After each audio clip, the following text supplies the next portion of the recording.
Welcome, everybody, back here to Segal Talks at the Martin E. Segal Theater Center from the Graduate Center, CUNY, Midtown Manhattan. And it's again a sunny, warm day here in New York City. And the wind of change, in a way, a warm wind is coming through the city, looks so different.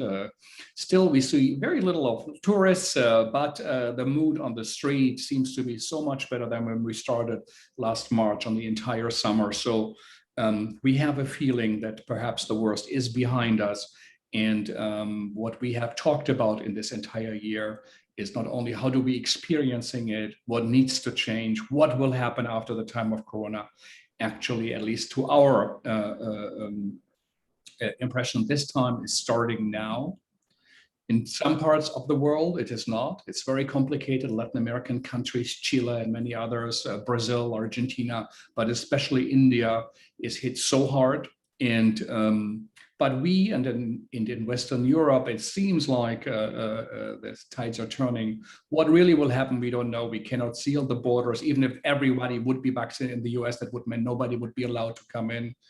The extreme Catholic or religious right refuses vaccinations. Many Republicans refuse. And so what will happen if the Indian variant that seems to be so much stronger, 60 to 80%, some studies suggest what will really happen, especially to young people who haven't been vaccinated because they had to wait in line. We do not know. And what does it mean for theater, for openings? So it's still a complex time. We are coming to an end of the Segal Talks on the time of Corona. This is our last week. That's why it's important to have our two guests here with us, Brian and Alec.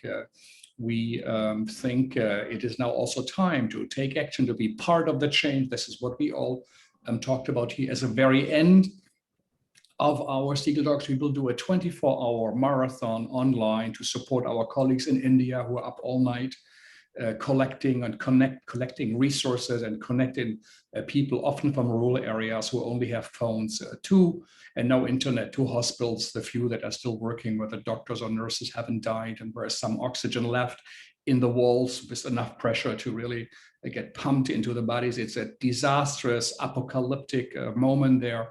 And what our colleagues have done is heroic. But so many people around the world have done that, and all the both, also the two who are here with us. So I would like to welcome our two great guests. It's Brian Rogers from the Chocolate Factory, Alec Duffy from the Jack Art Space, and anyone who lives in New York, follows, participates, or loves theater, contemporary theater, avant-garde, the step ahead, where word of an experiment is really means an experiment. We can go right, can go wrong, like in science, like in research, what we do at universities.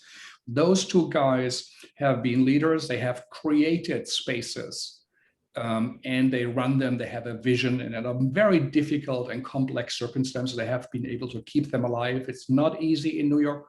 In the Americas, it's much more complicated than in Europe. We have our highest respect, and like the invisible dog, when we had Lucian with us, these spaces run because of the people who run them, like the Ellen Stewart Theater, the great of La Mama. So these are heroes in a way of our scene. They have been connected to our Prelude festivals, but also to the very, very fabric, and so many artists have walked through. Both institutions are going through tremendous changes on their own, but now in the time of Corona, the time of Black Lives Matter, they of course are magnified, and the choices they make are so important because they represent the spirit of the New York theater community, of theater artists, moral, ethical, social, and artistic, aesthetic values. So it's a great, great, great honor to have both of them with us. Brian and Alec, welcome. And where are you guys?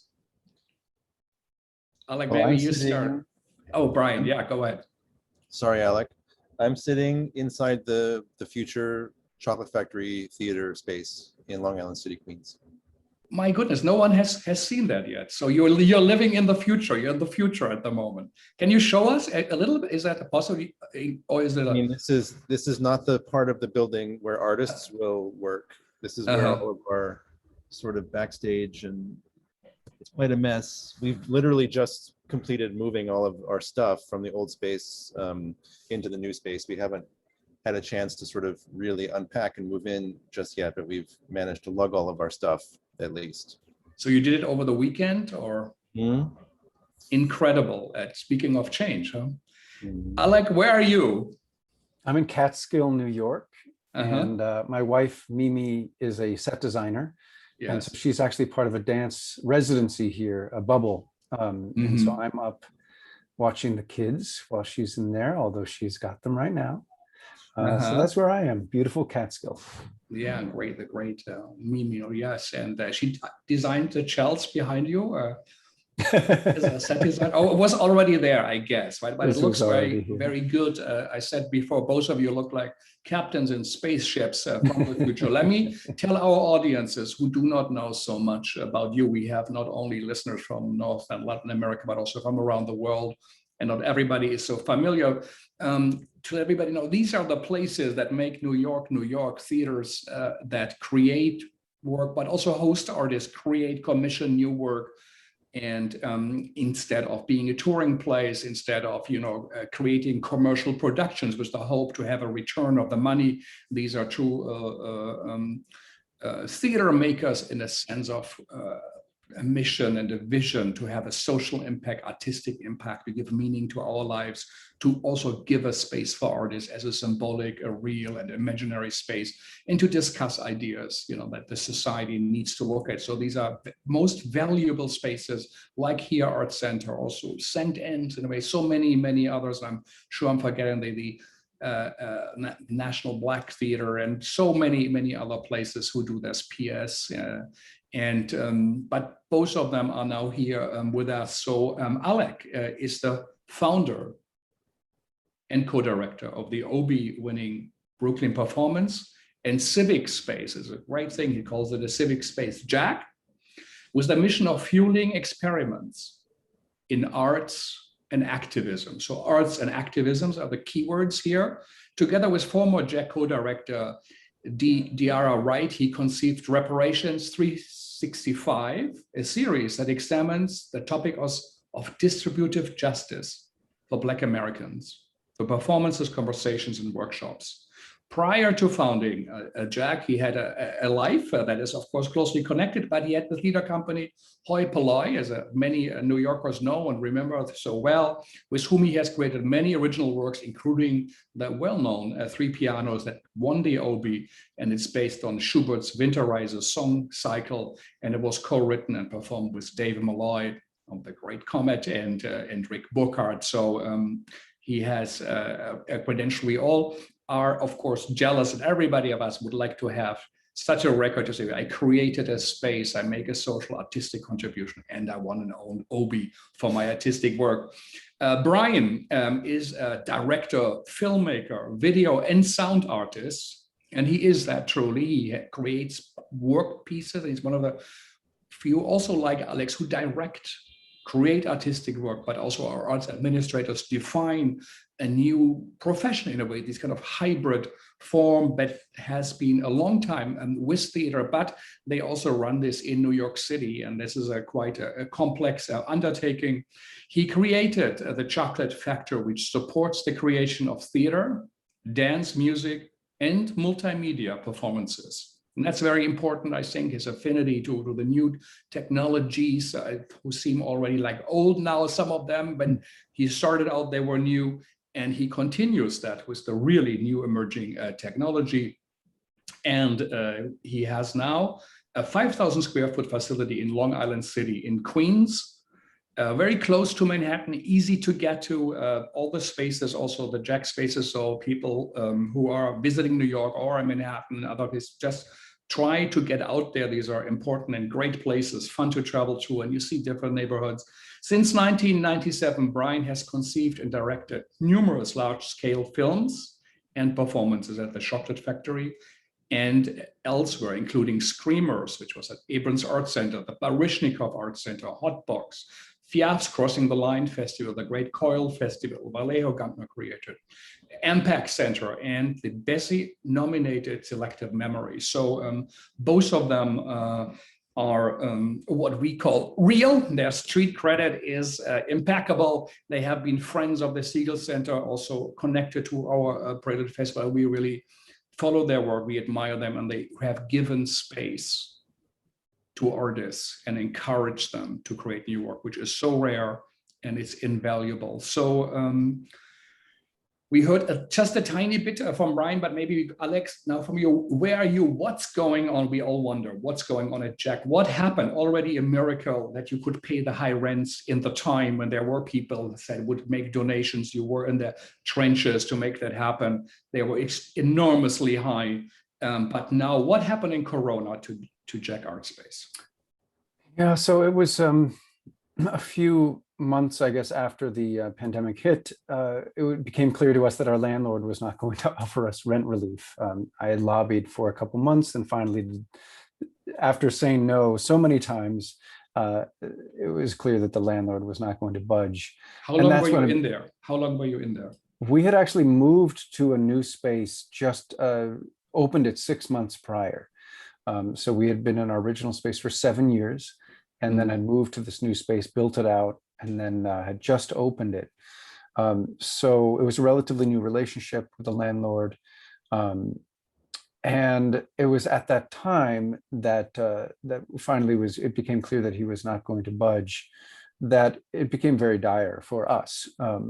And how high was the rent, if we may ask, for a small nonprofit that makes about $7,000 a month? Incredible. It's close to $100,000 a year. Just to have the water on and to have a space. Right. And so that's when and around that time, it became clear that the pandemic was going to last much longer than we originally thought, or the shutdown would. And that's when it became pretty dire for us, a perilous situation. It was around June and July, though, that we put out a call to our supporters and really laid it out on the line that we were not going to survive this shutdown without their support. And so a lot of them pulled through. We got some special help from, well, the NEA had a relief grant that we were able to get. New York Community Trust did, and the Howard Gilman Foundation was especially generous to its grantees during that time. And so it was about late August that we knew that we were actually going to be okay. That as long as the pandemic didn't last for 5 years, or at least that it would be done in the next year, or the shutdown would be lifted in the next year, that we would be okay. And so that's when around the same time, actually, we had this empty space, right? And we were trying to find a way to put it to use in a during the critical emergency time where New York was losing 900 residents a day.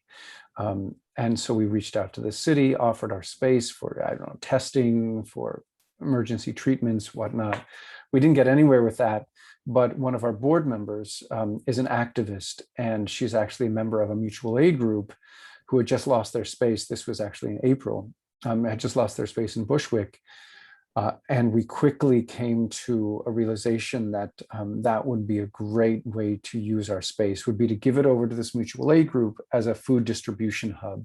And so that's what we did. And so for then the remainder basically of the year, Jack was a food distribution hub with with dozens of volunteers working every week, delivering food to about 200 families per week that lived in public housing complex nearby. And that's basically how we spent 2020. When the year turned over into 2021, that project closed shop. And then we started offering our space to artists for residencies. And so we have had now 7 artist residencies in our space of 2 weeks each, and are starting to have a parallel set of residencies out on Governor's Island, courtesy of Beam Center, which is a group that's working out of Governor's Island. So that's the prime focus of our work over the past year, has been that split of the food distribution and then these artist residencies. So to put it together, you just moved into a new space, quickly found out it was impossible to maintain it. There were moments it looked like you had to move out. You rallied support, so you had to do a lot of fundraising. Then it became a social kind of network support for the neighborhood, and then you started slowly residencies. So, Brian, how was the year for you? I mean, I would echo a lot of what Alex said. The early months of it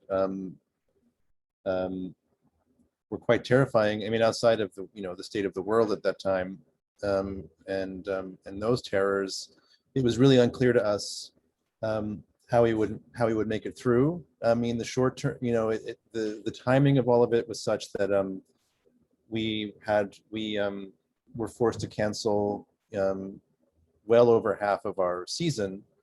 And so we had a quite significant cash outlay to artists. We felt it was important just to honor our monetary commitments to those artists who were relying on that in some cases just to survive. And we were forced to cancel our annual gala, which, in a good year would net us $100,000. And so that money didn't come in.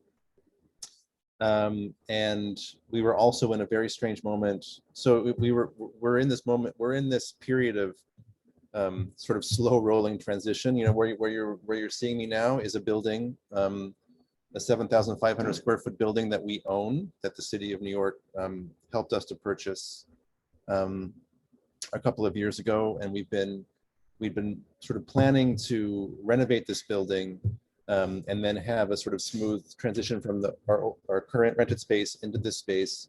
And one of the results of the pandemic is that we had completed the planning process for this renovation, but the actual the process of working with the city to unlock its financial commitment to our renovation got completely stalled and went nowhere now for a year and a half. And simultaneous to that, our lease on our current rented space ended.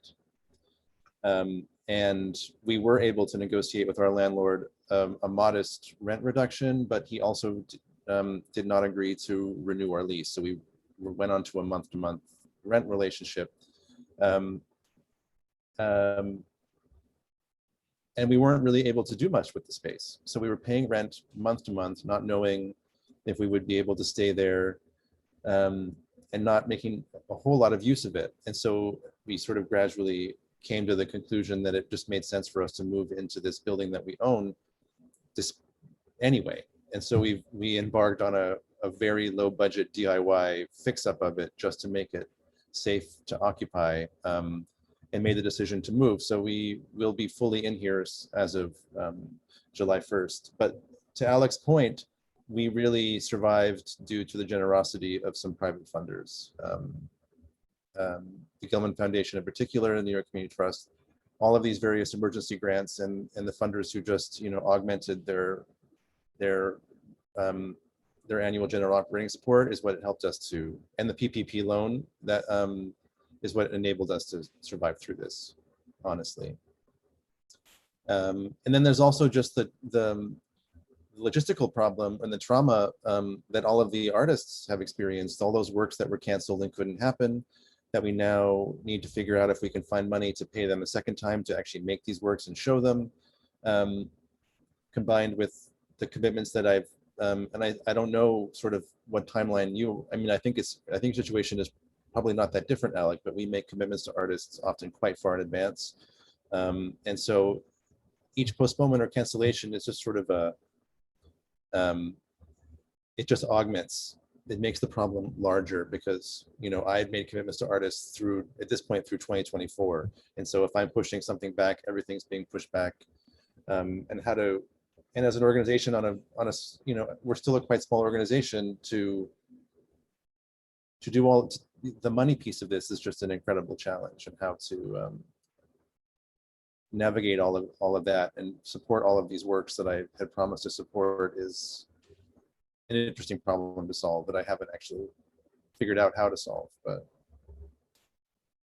we have survived. So I really do, on that level, I can't complain, but those early months were quite intense for me. Just seeing all of this kind of disappear and wondering how we were going to navigate it. And it really is due to the generosity of the field, I guess, on a certain level that enabled us to continue. But it was existential for both of you. No, for me at least, yeah, absolutely. How did you both feel as you know, as Brian, as Alec, as person? How did you go through this?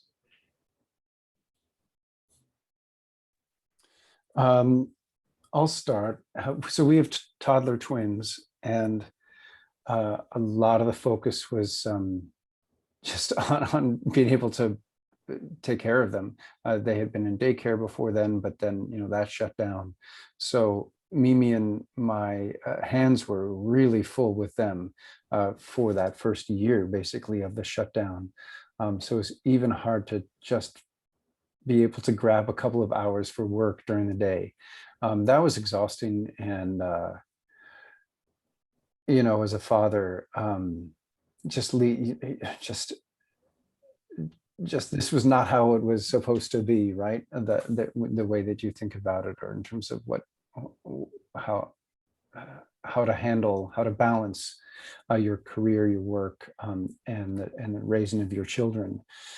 So for me, that was probably the toughest part. Thankfully, no one in my close circle got really sick. I had some friends who were sick with COVID, but recovered pretty swiftly. So that was the main struggle for me. It was just how to keep it together. Yeah, no, yeah. So I second what Alex said. It was just, for me, the struggle of, I mean, like the pattern of my life pre-pandemic was so oriented around travel and watching performances, and you know, those things all abruptly went away. And so for me, there was just, and I'm still just coming out of it, I think, in a way, just struggling to find a way to do something useful with this platform that I have.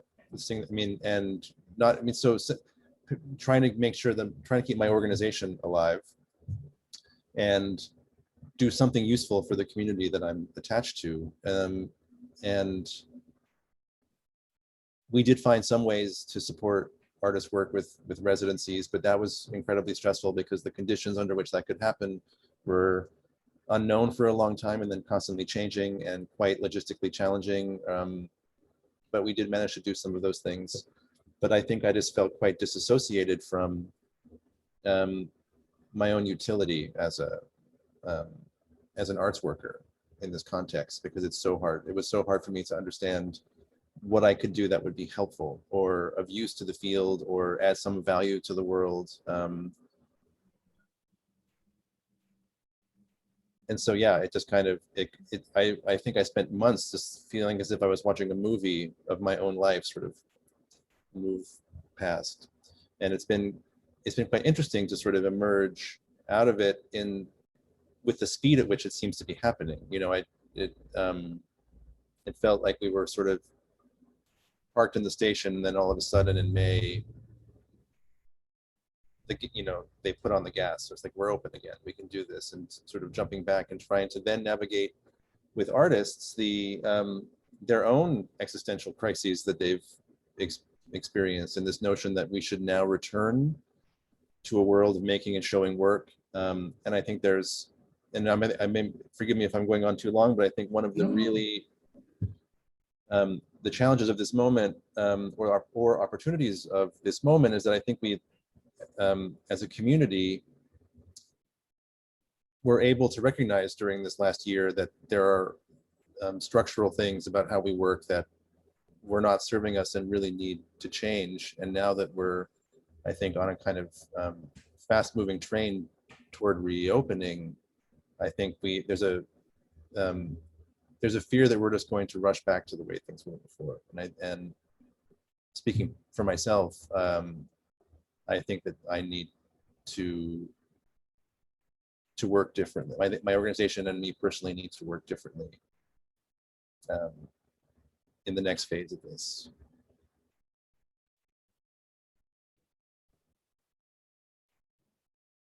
How is that for you, Alex? Are things going to change? From a Jack level, It's actually this whole shutdown has given us a lot of opportunity to reflect and to envision and to plan in a way that Jordana, our co-director, and I had not had in the run-up to the pandemic. We had just opened a new space. We're still getting to know the space, had audiences coming through every week. So to even have a moment to reflect was a miracle during that time. During the shutdown, we actually had conveniently had a strategic planning process planned. And so we actually had a lot of space to reflect upon where we wanted Jack to go, how we were going to get there, and also being able to listen. There's so many opportunities like your series here to listen to people talk about what they want in the new American theater or the new American performance scene. And that was extremely helpful for Jordana and I to just be taking this all in while we were creating our plan for the coming years. So very specifically for us, that was reflected in a plan where we're looking to, for example, double artist fees by next year. We're looking to now give artists more time in our space than we had previously given them. So a week longer in our space to prepare a production than we had before. We are looking for Jack to reflect an even more diverse city than it currently does. And so Jordana and I have been really had an opportunity to check out work that we kind of didn't have before the pandemic because we were so focused on our own space. So whether that's watching videos of artists' work, meeting with them over Zoom, getting to know them, now showing them our space, inviting them into our space to have conversations about work in the future.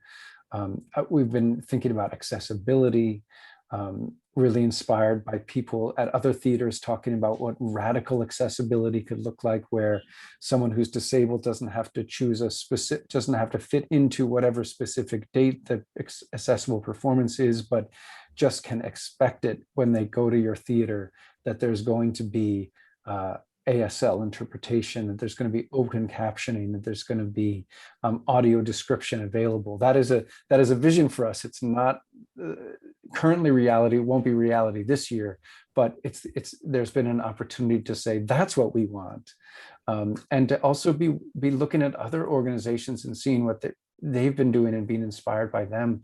I can think of Abrons Arts Center and their installatory fires that they're having outside during the pandemic, led by Emily Johnson and other Native American artists.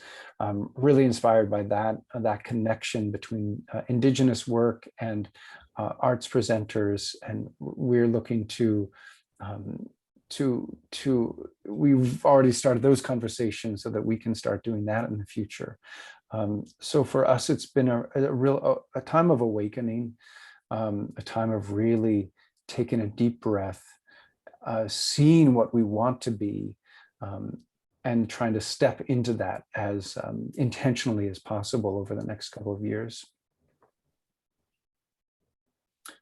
Specifically in terms of performance, yes, we had planned to open in September for live performances, but have now moved that forward to the end of July. So we're going to actually open our space for paid performances for the first time at the end of July with the trumpeter. This year with the trumpeter Peter Evans, who's going to be leading his ensemble Being and Becoming for 3 nights. That'll be our first in full capacity, which for us is about 60 seats. We're an intimate venue, so that'll be our first step into public performance again.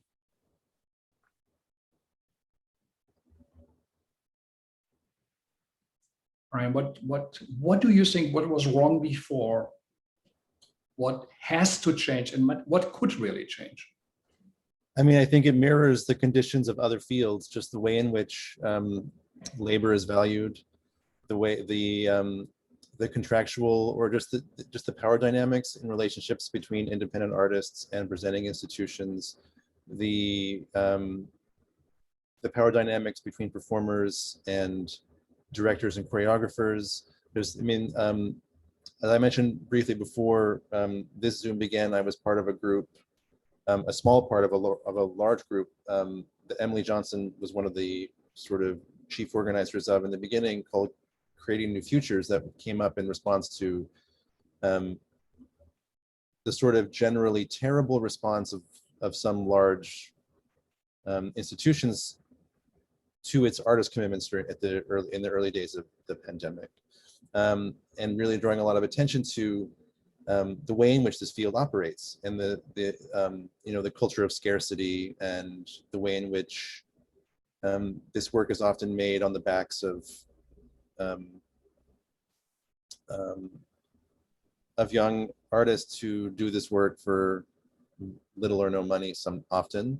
And I think there are organizations like mine and Jack and several others that have are doing, I think, really sincere, honest work to improve those conditions, because as artists we understand them. I don't mean to speak for you, Alec, but I know that you do understand these things very well. But on a larger, like if you look at the larger field, if there is such a thing, there's a lot that I think, and also just we work too hard, and we don't sort of have this idea of work-life balance is difficult for a lot of people to manage. And so those things, really, just this idea of why how we're doing this work and why we're doing it, we need. We don't need to do things in the way that we've done them necessarily. I think often we just do them because that's how we have done them. And we haven't had, and to Alec's point, we haven't been given an opportunity to stop and reflect. I mean, I certainly haven't. I mean, running a small not-for-profit arts organization does not afford a lot of time for reflection. We're just like constantly scrambling to make the rent and make the payroll and honor our commitments to artists. Those things are just perpetual challenges. They never let up. If that answers your question. One question. I passed by what's called, I think, the Diller's Island. Little Island. Little Island. It was supposed to be free in the evening. You could at least go. I couldn't even get in. It was, as they called it, was overrun. It didn't look overrun to me. So this is a billionaire who, instead of paying taxes, sinks 600 million or 800, I don't know how much, for a pleasure island, instead of, supporting organizations like you who even have to raise the rent, with paying the $7,000 rent is life and death.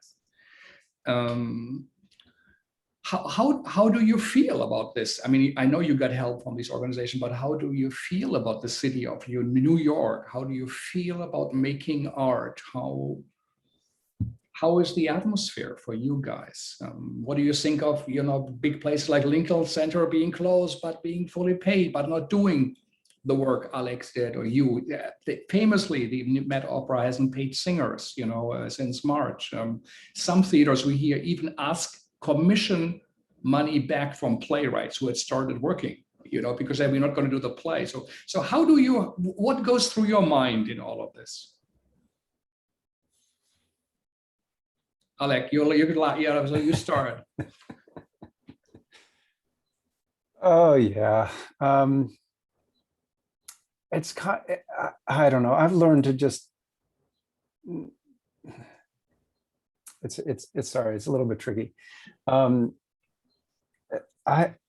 learned to kind of ignore that world, the world of wealth, and the world of arts organizations that cater to those who are wealthy. It's just not. It's not a world that I'm particularly interested in. The art that's created there is not art that I find very alive, and so I have no problem anymore. I used to get pretty feisty about it, but at this point, it's kind of none of my business. Wealthy people are going to wealth, and so what I guess I am sad about is that over the past 10 years in New York City, over 80 small venues have closed, right? And that has an enormous effect on our theatrical infrastructure, ecosystem.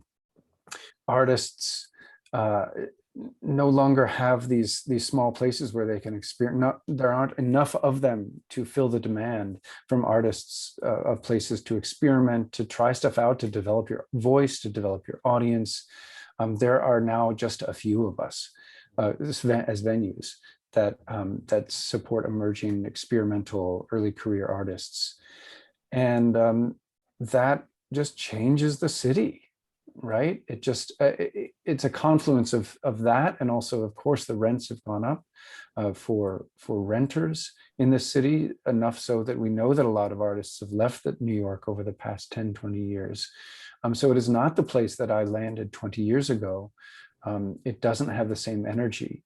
When you were going to theater, from theater on the Lower East Side, from small theater to small theater to small theater to see new work, or in Soho or downtown Manhattan, that even though Brooklyn is, it has a lot of cultural things happening, it doesn't have that.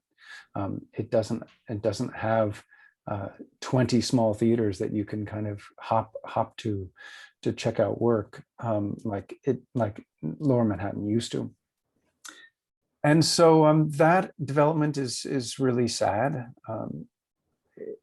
It's at the same time, the work that's being created, I like to think of New York as a place where, at least during my tenure in New York, my 20 years here, the art world was a place of ice when I came, and it's turned into a place of fire.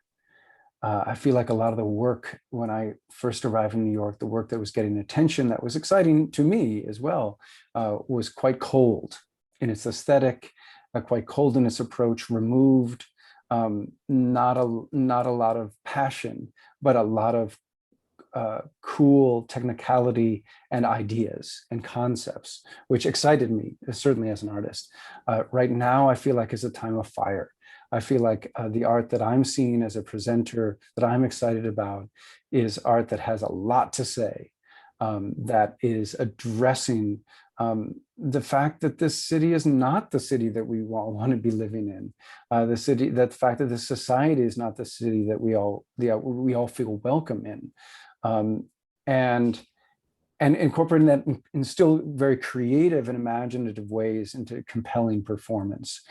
So I'm thinking of playwrights such as Jackie Sibley's Drury, Brandon Jacobs Jenkins, Jeremy O'Harris, Taylor Mack. I'm thinking of any number of a lot of dance art, Diana O. Just a lot of artists that are making stuff that just feels very different than the theater and the performance that I was checking out 20 years ago.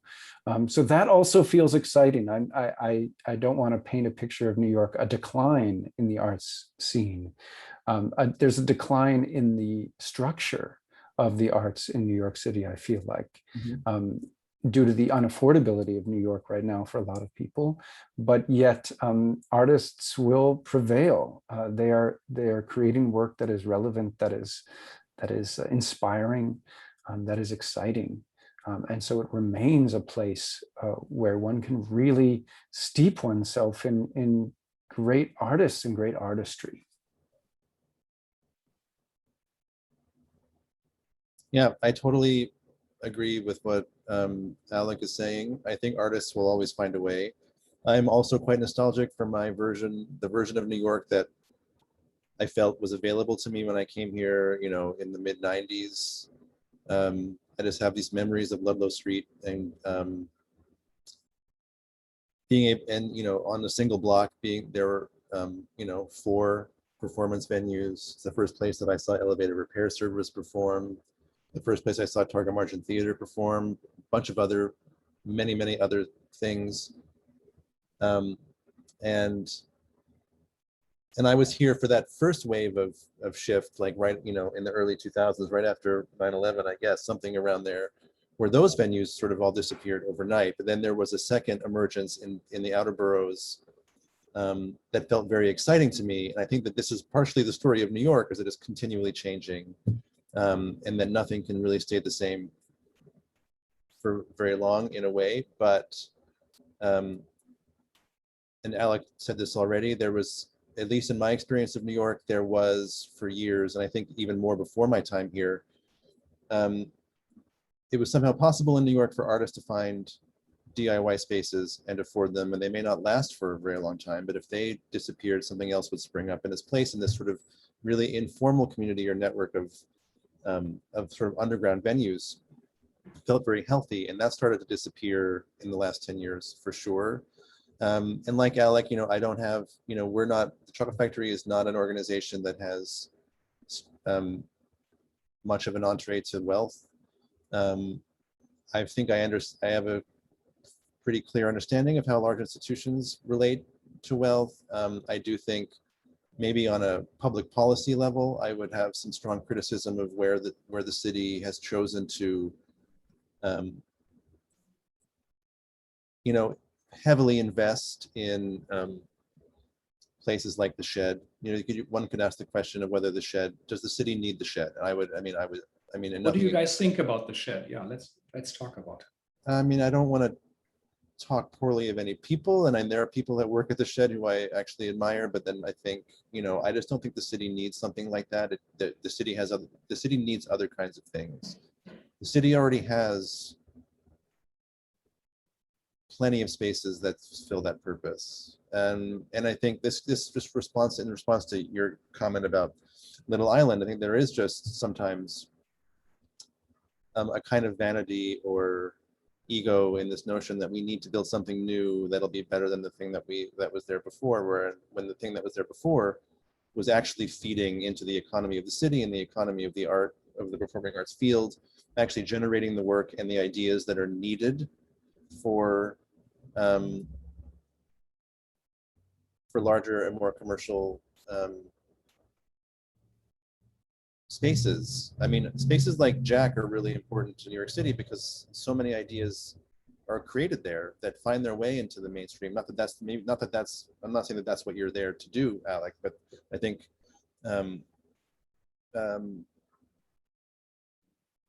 large institutions, the Shed being one of them, need a sort of I don't know, to use the metaphor, like they need plankton to feed from. It's not as if those places exist and have the understanding and the resource to generate, to help new emerging artists find a way and find their voice, to Alec's point. Places like Jack are necessary for that. And I think that there's just been a turn away because there's not necessarily a kind of cachet that is legible outside of its own community. Yeah, that makes any sense. Yeah, you hosted Daniel Fish, at a time when no one would give him really a space, and then one day he ends up, with the stuff like Oklahoma Umbrella, but he comes out, maybe had too long even being in the space, but still you were there. And same with Alec and the work, with Okada and so many other things. A question to both of you. Let's say tomorrow the new mayor would call you up and put you in charge for the performing arts, for theater. What would you guys do? What would you put in motion? I would try to take an investment strategy towards kind of like a startup mentality. Because you think of Silicon Valley, but devote a considerable amount of resources towards supporting the development of small venues across the city, not just those that exist, but actually easily accessible startup grants. It took us at Jack, Mimi and I put our life savings into Jack, which was about $50,000. So you went to your own bank account to create a space, what New York City is so famous for, that we support the artists, but you had to go to your own bank account. That money ran out after about 5 months. Yeah. But fortunately, Yes.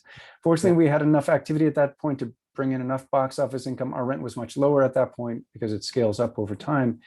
And so we were able to just get by month to month, and we weren't eligible for city funding until 3 years in. We weren't eligible for state funding until 2 years in. You have to show that you exist already. You have to show that you're successful already. And that's also true with a lot of the foundations, private foundations. They want to reward success. But a lot of folks who have an idea or a vision, like myself, like Brian and Sheila, first of all, they may not have that nest egg of $50,000 to start with. And second of all, they may not get far enough to get to the point where a foundation would be willing to get. So the seed money is really important. So the worst that could happen is that a project fails, and but then the best that could happen is that another project succeeds wildly, and they would kind of balance each other out, just like an investment strategy for someone who's investing in startups, right? You lose some, and then you could win big on some others. That level of trust and risk taking is completely absent in the funding networks in the city, in the state, and nationally, foundations and whatnot. And it just makes no sense to me that to support artistic creation, which is just by nature risk, it's an endeavor that is imbued with risk, that also the structures around supporting that work would be so conservative. Just makes no sense to me. I agree with everything you say, Alec. I would add two things. One, and this, I don't think this is structurally ever going to happen, and this is not a blanket critique. And it's certainly much better in New York City now than it was 20 years ago. And New York City, as compared to most other cities in the United States, is relatively speaking, very, very generous with its cultural funding. I mean, New York City's cultural funding far outstrips the National Endowment for the Arts cultural funding. But in New York City, the majority of those funds are still going to a relatively small handful of large cultural institutions that for the most part, are housed in city-owned properties, the CIGs, and they take most of the money. I think it would be quite interesting to shift the scales on that in a meaningful way towards smaller, more grassroots organizations. I would also, I think, and the Chocolate Factory, and I'm so grateful for this, but it did take, well over 10 years of my life and Sheila Lewandowski, my partner here's life to make this happen. The city of New York helped purchase a building for us, which we now own. And this is the thing that happens almost never in New York. And it took an enormous amount of effort to sort of create a structure that did not exist here for this to happen. And I think it should happen a lot more. The way in which small organizations can survive and achieve, I don't think actual stability, but more a certain measure of stability is to own property. And now we know that it's possible, that it can actually be done. And I think that the city, if it really wants its cultural sector to not disappear, because I don't want to be too doom and gloom. I don't think that it's ever going to disappear, but it is, I think more it's always under threat. Every year I sort of am asked the question, for how long are artists going to be able to tolerate these challenges? When are we going to decide that there's some other place that's just better for this kind of exchange to happen? I think if the city could make long-term investments in vital but small organizations, help them to own property so that they're not at the whim of the volatile real estate market in New York, that would go a long way. Mm-hmm. So in one way to say, give startup grants, believe in ideas, play, a catch-22, so you can only do something. We can only pay you after 3 years, but you can start it the first 3 years if you don't have the resources to own the property. I also would say, the big institutions where 90 to 92% of the budget is fixed, it just goes to the existing places. And often they actually also complain, maybe for good reasons. Even Lincoln said, well, it has to raise all the money, gets very little percentage of the city, but still, in our field, that is a lot. But also have big organizations host. What would be so wrong if the New York City Opera would say, well, let's give it to here Arts Center, they can do one opera a year? What would be wrong for, to say the Chocolate Factory does one big play at LC3, and Alec, does something, work maybe with the New York City Ballet once. Great stuff comes out of such collaborations where institutions, and you spoke about hot and cold, but often actually something is just if those mixes, turbulences come, the hot and the cold streams and ideas do come out, and both of it is needed. So I really hope that we will see a change. Do you feel that Black Lives Matter was a turning point? Did it have an impact on you guys and on the New York theater scene? Will it be different? It is strange to say. We had so many from the Asian community. I know Mimi is, close to the Asian American, and we had the Native American Spider Women. There's no theater, for a Native American company. It's shocking.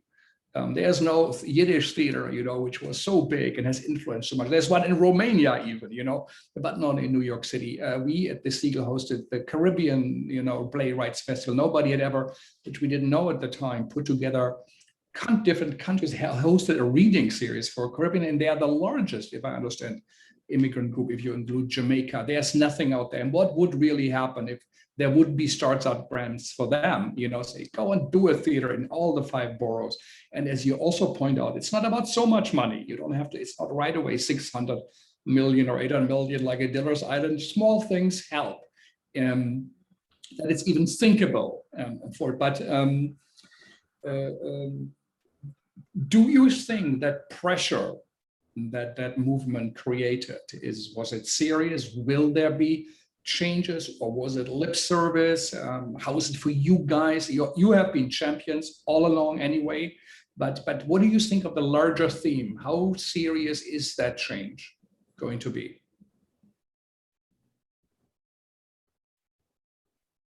I'll follow the trend of starting first.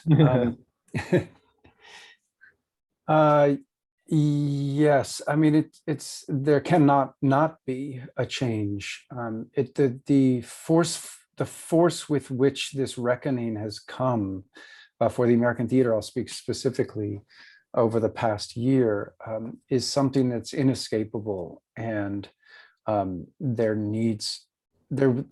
will be change, and for those organizations and institutions that do not change, that is just it's just so clear right now who those organizations are, and I think that's also becoming there's some pressure now from funders where so it really actually hits these organizations in their pocketbook, which is sometimes what really is needed for change in an organization or institution, especially the larger ones. So I think there was an incredible amount of effort and time given as a gift by people of color in building these demands. It's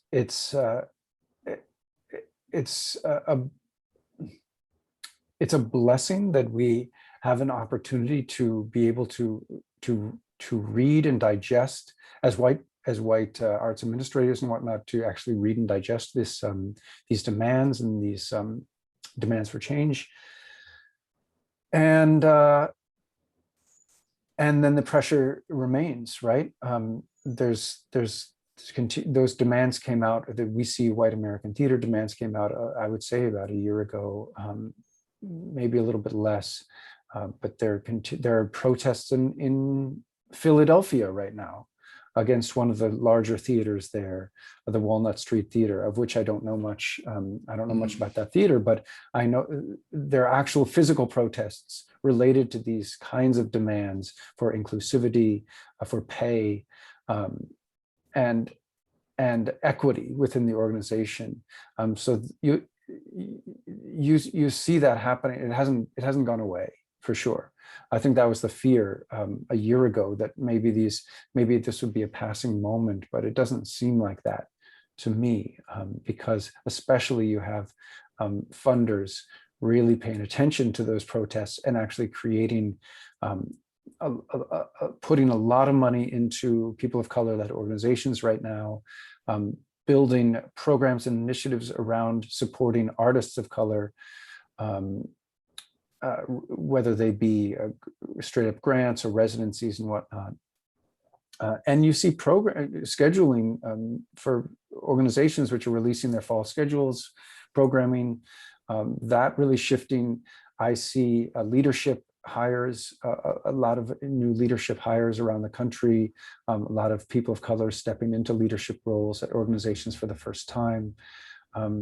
I have a hope that it continues, and that this movement, this reckoning, really shifts things in America for the good. It will take a long time to really create a system that is equitable and comfortable for people, for people of color within white-led organizations, white-founded-led organizations. But that movement, that movement towards that comfort has at least begun. Once again, I agree. I mean, I feel like this was, at least from my perspective, this reckoning, as a field, for my, the first 15 years of my participation in the field, we were all, I think, allowed to pay lip service to some of these issues. There would always be a question on a grant proposal: what are you doing to address?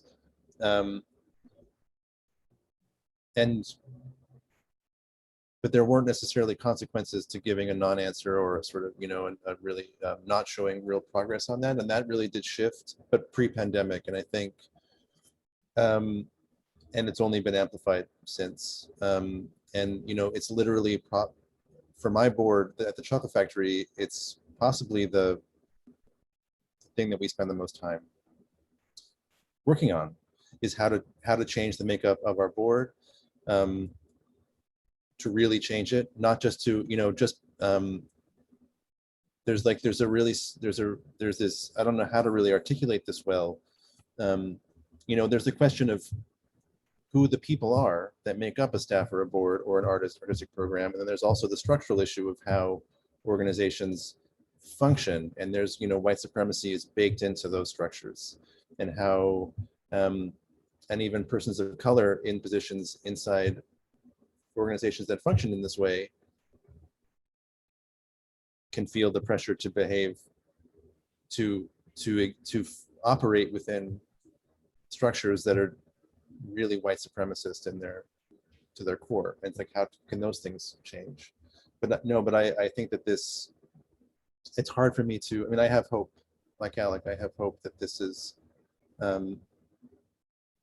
not a blip or a moment or a swing of the pendulum that we're just going to, move out from. I really think it's lasting. Yeah, let's see. We are all experienced, maybe for the first time in our life, a moment of uncertainty where we didn't really know what would happen. Our lives were in danger, perhaps still are, but it seems to be over. And it was a moment and a time to reflect, and you both are, taking steps towards the future. What are you dreaming about if, let's say, you would get an investment, you would get resources in your space or others? What would you guys do? First of all, maybe say, what are your plans? I would love to hear what is happening till 2024 at the Chocolate Factory, but also if you would get resources, what would you do? What would you do? And maybe Brian, we start with you this time. So, I mean, yeah. Yeah, I mean, the quick answer is that, we'll begin, we've done a few small in-person events at the old and new chocolate factory spaces, for small audiences, sort of informal. Small is how big?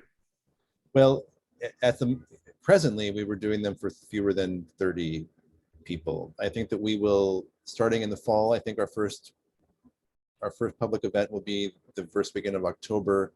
Will be at what will be considered full capacity, which and even in our new space, because even though it's much larger, the state of the C of O is that it'll still be 74 people or fewer, so it'll be quite small. But we'll start to do that again in the fall, and there is a season that's emerging. A lot of experimental dance and some theater and some other kinds of things, and some partnerships with other venues in the city. We've always done a lot of partnerships with colleagues here in New York and nationally. I mean, not generally with ABT or the opera, but with smaller organizations that we feel a kinship toward. We often partner. We've worked with Jack before. My long-term dream, and I don't really know. Some of it is financial. Some of it is just how. Some of it is conceptual or spiritual. The chocolate factory has moved into a direction over the years where we are we're sort of a hybrid between residency space and presenting organization. We provide a lot of space, a lot of time in our space to artists to make things. We host a lot of residencies that aren't necessarily meant to culminate in a premiere, but a lot that do.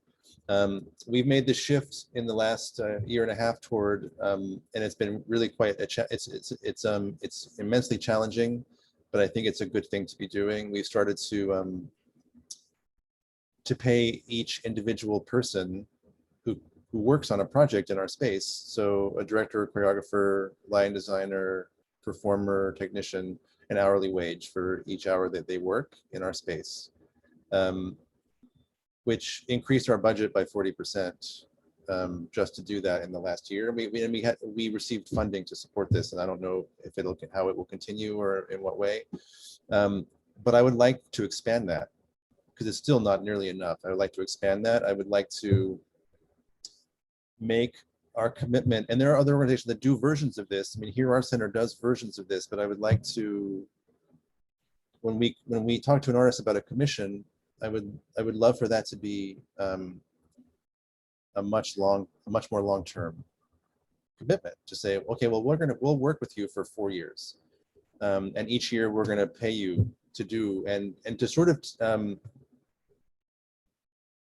this is the part that I think is trickiest, to somehow separate the financial and structural commitment to an artist from the results. And to say, we're here to support you, and if you want to make a show during that time, great. If you don't, great. Whatever that, and that's a thing that I would love to do and don't really see a path toward doing. I mean, I don't think it's really feasible within our resources presently, but, and also, because of the structure of funding for artists too, outside of venues, it's really hard to get off the train of making shows, because that's where everything is tailored to support that as the finish line. It's hard to get. I don't know that there is a grant you could get that's just sort of to support. Well, I mean, I guess the MacArthur or the Guggenheim could be this. You get a grant, and it's just to recognize the work that you've already done, not to help you get to the premiere of something. Kind of like a 3-picture deal in the movie industry. They say you can do 3 films, whatever you want, we pay for it, Yeah.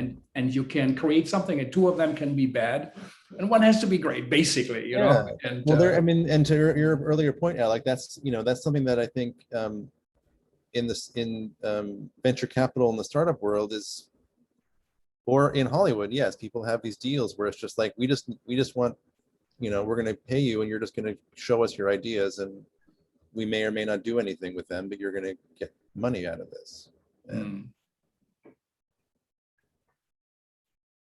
Yeah, I love that, Brian. And it reminds me actually of Soho Rep's idea Yes. that came out of the pandemic. Also, Yeah.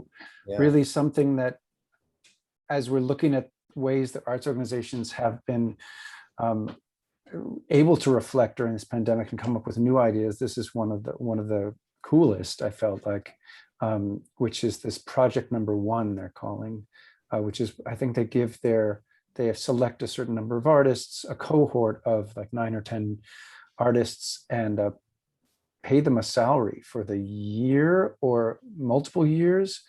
And it seems like there's that approach of not necessarily product focused, but rather, we think you're a valuable artist and we want to make sure that you are able to pay your living expenses so that you can write, or you can create your next show and explore your artistry. I just think that that's great. And what's more, it seems like there are funders now who are really into that, into supporting those kinds of visions, such as that at Soho Rep. I know that was a grant funded project, or at least has become supported by a foundation, so that there is interest in the funding community in giving organizations money to then give to artists significant sums to be able to just create their work. So that's really something that we haven't, on our radar are some different efforts, but certainly it's something that we're learning about, that kind of project. We at Jack, I mean, our big vision is to buy our own space, right? Or better yet, to have someone buy it for us, right? That to have that permanent stability in our neighborhood, a neighborhood with whom we have so many connections and have been building so many relationships. We don't want to end up in 8 years at the end of our lease having to move to a completely new neighborhood because that's just what we can afford at that time. We are of Clinton Hill. We've been here for 9 years and we want to stay forever. Our local senior center is right around the corner. They come to see all of our shows. We have all sorts of relationships related to the politics of the district, much like the Chocolate Factory has done. Chocolate Factory has done candidate forums for local elected officials in its past. We started doing that ourselves last year and have found it extremely a rewarding way to be connecting, to be proving that an art space is a community space, is a political space, just inherently, and to be really offering that service and deepening our relationship to our neighborhood. So yes, certainly our space, buying it is our big vision. Other visions we have, well, really with that opportunity would mean that we'd have $100,000 that we're currently paying in rent that could go to artists, right? That could boost those artist fees. We already have that goal of doubling the artist fees by next year.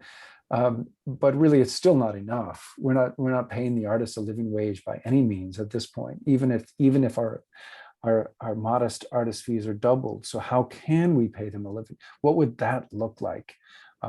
What kind of support can we build to make sure that we are a part of keeping our artists in New York and keeping them focused on what they do best? Yeah. And I think you both are right.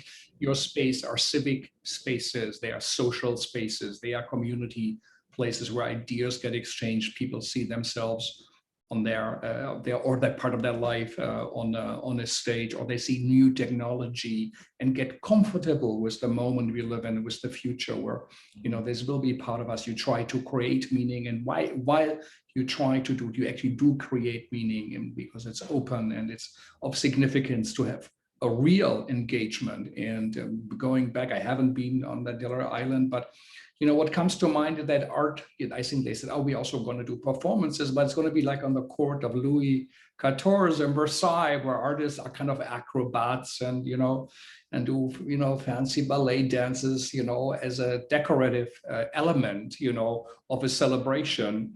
of the rich and the wealthy, you know, and which is already so highly celebrated for wrong reasons in American culture. Tania Bruguera, the great Cuban artist, said, the French Revolution was an incredible democratic gesture. Why do we go still to the Louvre?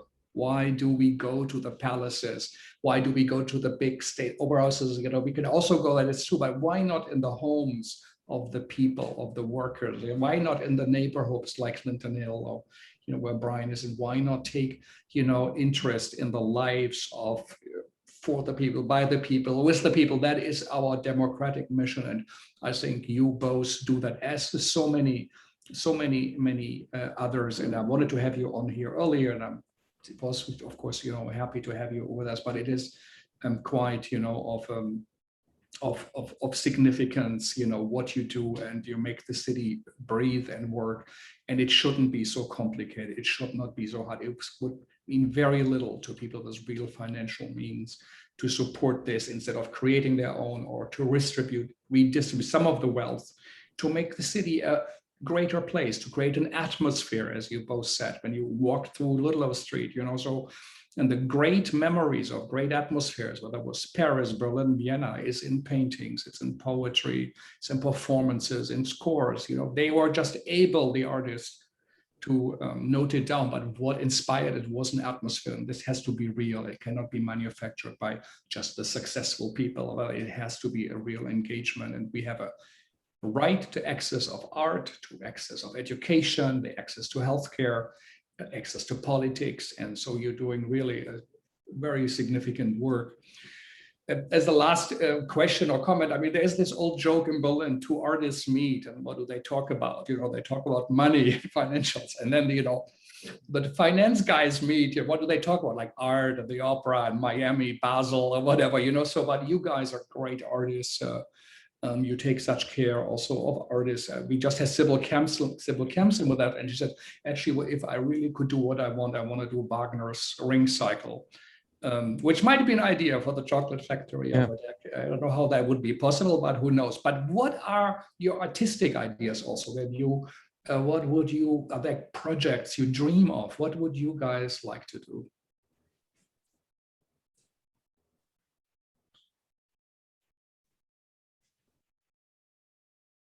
I'll jump in. I've been dreaming a lot about large scale work. You know, by necessity, a lot of early career artists in New York have only the small canvas to paint on. That is, as a performance maker, you are working in 50-seat venues for quite some time. And that's also the case for me, although calling me early career is a little bit disingenuous given my age. As a middle-aged man, but still, as someone tied to the experimental performance scene, and that's where my work is situated, I think, why can't we have an armory dedicated to early career artists, and instead of, or as well as an armory that's devoted to European big shots coming over and presenting their work, or more mature artists that are presenting work.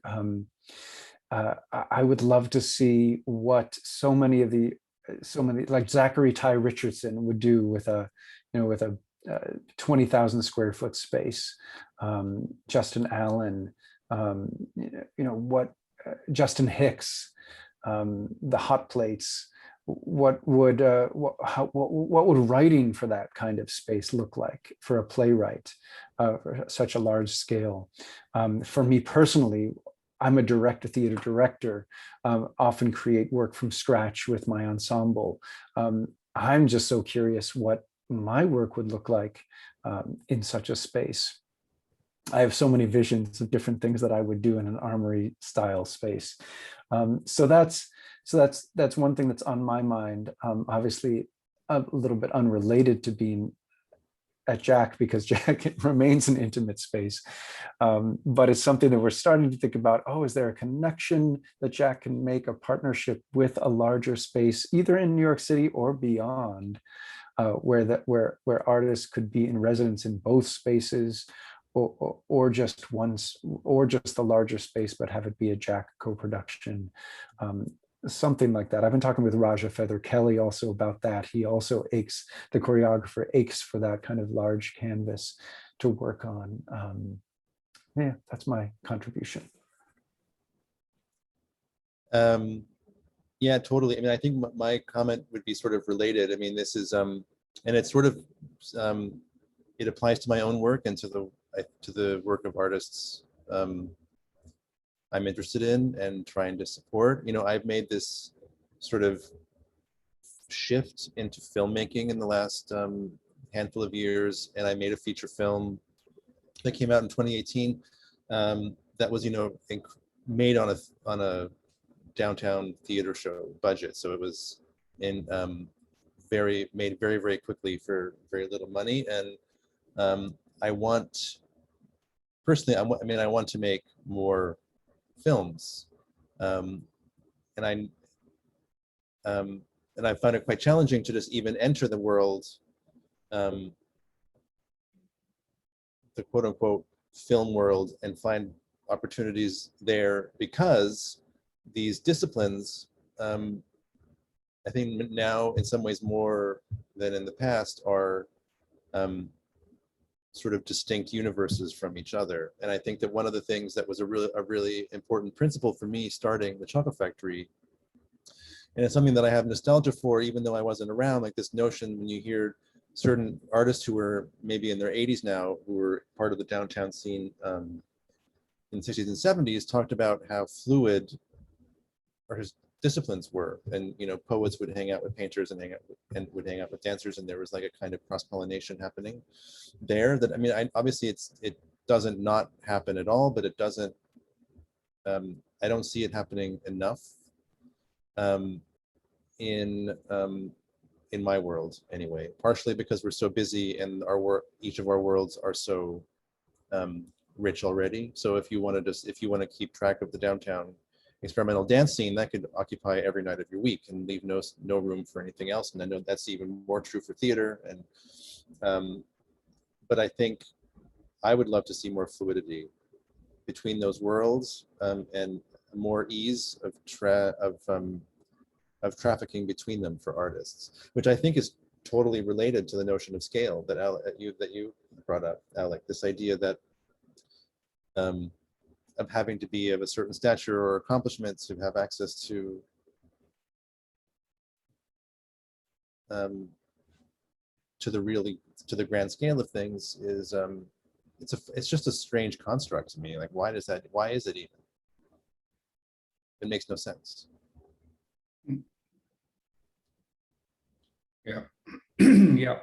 I think, you know, we really have covered a wide field in the way we scratched the surface, but in some places I think we went deep, and it just shows there is a need to have these talks, these discussions, and to think things through. And this moment was a rapture, and the car that came to a sudden full stop and was flipping in the air. It looks like, at least here in the US, perhaps it does land on its four wheels with some scratches, but we really maybe have to change the direction we are driving to, and, you know, have maybe other drivers and co-drivers and some new motors inside which are ecologically better. So it's a very big discussion, and I really would like to thank both of you to give an update in the middle still, you know, from the trenches and from trying to make that happen. You have all our respect for what you created, and that it was thinkable for you to make that investment.